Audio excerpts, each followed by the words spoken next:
আমরা তো আমাদের বিমার যেই বাংলাদেশ বিমা উন্নয়ন নিয়ন্ত্রণ কর্তৃপক্ষের যে নিয়ম নীতি আছে সেটা কি আমরা 100-এই ফলো আপ করতেছি এবং মাঠ পর্যায়ে দেখে কর্মী থেকে কর্মকর্তা পর্যন্ত তাদের যে ক্রাইটেরিয়া আছে নিয়োগের পাশাপাশি তার শিক্ষাগত যোগ্যতা অভিজ্ঞতা এগুলো আমরা সব কিছু অনুসরণ করেই আমাদের কার্যক্রম পরিচালিত করছি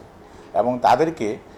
ত্রৈমাসিক ষান্মাসিক বাৎসরিক তাদের যে ট্রেনিংয়ের যে মূল্যায়নটা সেটা আমরা কোম্পানির মানব সম্পদ বিভাগ থেকে সেটা পুঙ্খানুপুঙ্খানুভাবে অ্যাসেসমেন্ট করে আমি তাদেরকে ভবিষ্যতের জন্য তারা যেভাবে পদোন্নতি আপগ্রেডিংয়ের ব্যাপারে সেটা আমরা সাজেস্ট করতেছি আমাদের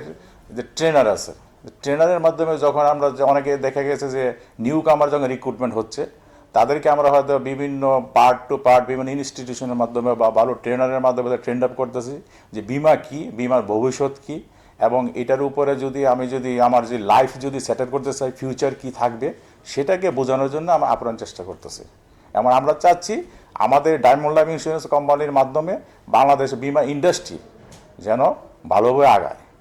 সেই প্রক্রিয়া আমরা ভবিষ্যতে আরও নতুন নতুন পদক্ষেপ নেওয়ার জন্য আমাদের কোম্পানি যেন ব্যবস্থাপনা কর্তৃপক্ষ আছে তাদের নির্দেশ এবং ওনাদের অনুমোদন নিয়েই এবং বিমা উন্নয়ন নিয়ন্ত্রণ কর্তৃপক্ষের অনুমোদন সাপেক্ষে আমরা আগাচ্ছি আমাদের পার্শ্ববর্তী দেশের তুলনায় যদি আমাদের বাংলাদেশ আমরা বিমা ক্ষেত্রে অনেকটা পিছিয়ে আছি পরিসংখ্যান দিক দিয়ে যদি আমরা তুলনামূলকভাবে চিন্তা ভাবনা করি যে আমরা মনে করি যে আমাদের বাংলাদেশও এখন বিভিন্ন শিক্ষা কারিকুলামের বিমাটা অ্যাড হয়ে গেছে আমি মনে করি এখন মাধ্যমিক পর্যায় থেকে বিমার কি গুরুত্ব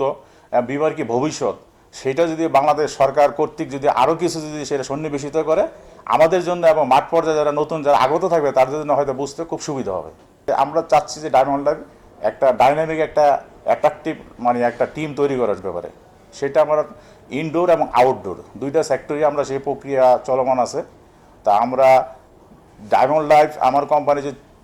14 সালে যদি প্রতিষ্ঠিত অনেকে বলে যে 4th জেনারেশন কোম্পানি আমরা চাচ্ছি যে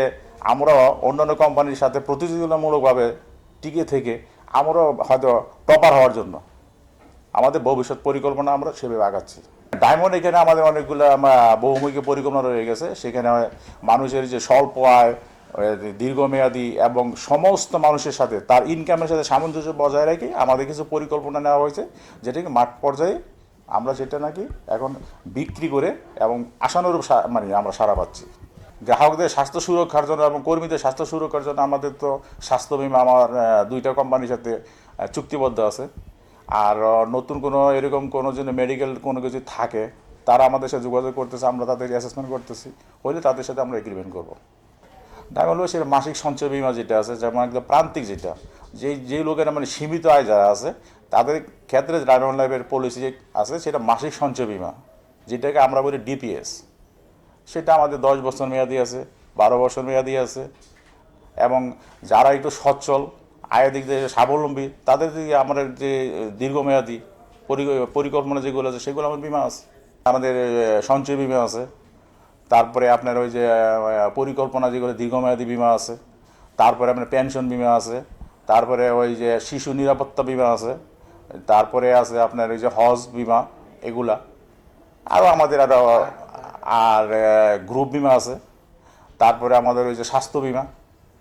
আরও কিছু অ্যাট্রাকটিভ কিছু আনার জন্য সেটা আমরা অলরেডি পাইপলাইন আছে সেইগুলো আমরা স্বল্প মেয়াদে এবং খুব আকর্ষণীয় বিমা গ্রাহকদের জন্য সুবিধা দিতে পারি সেই ব্যাপারে আমরা হয়তো কার্যক্রম চালাচ্ছি আর কি ডায়মন্ড লাইফ অবস্থানটা আমি খুব ভালো দেখতেছি কারণ অন্যান্য কোম্পানির পাশাপাশি আমরাও তাদের মতো এগিয়ে যাচ্ছি আমরা ডায়মন্ড লাইফের যেই একজাক কর্মী বাহিনী আছি আমরা প্রশাসনিক এবং মাঠ পর্যায়ে তাদের সম্মিলিত প্রচেষ্টায় আমরা চাই বাংলাদেশ বিমা খাতে আরও আগায় যাবে বাংলাদেশের পার্শ্ববর্তী বহির্বিশ্বের সাথে তুলনামূলকভাবে যেন আমার বিমা সেক্টরও যে বিমা সেক্টর বিভিন্ন বাংলাদেশের অর্থনৈতিক সেক্টরের মধ্যে বিমা সেক্টর যেন একটা ভালো একটা অবস্থানে পৌঁছতে পারে সেই আশাবাদ আমি ব্যক্ত করতেছি মানব সম্পদ তো অবশ্যই ভূমিকা থাকবে কারণ সমস্ত মানব তৈরি করার কারিগর হল মানব সম্পদ কারণ মানব সম্পদ যদি আমার অ্যাট্রাকটিভ না হয় তাহলে তো আমার মানব ওইরকমভাবে আমি দাঁড়া করাইতে পারবো না তাই মানব সম্পদ তো অবশ্যই তো সক্রিয় ভূমিকা রাখতে হবে এবং দক্ষ জনবল তৈরির ক্ষেত্রে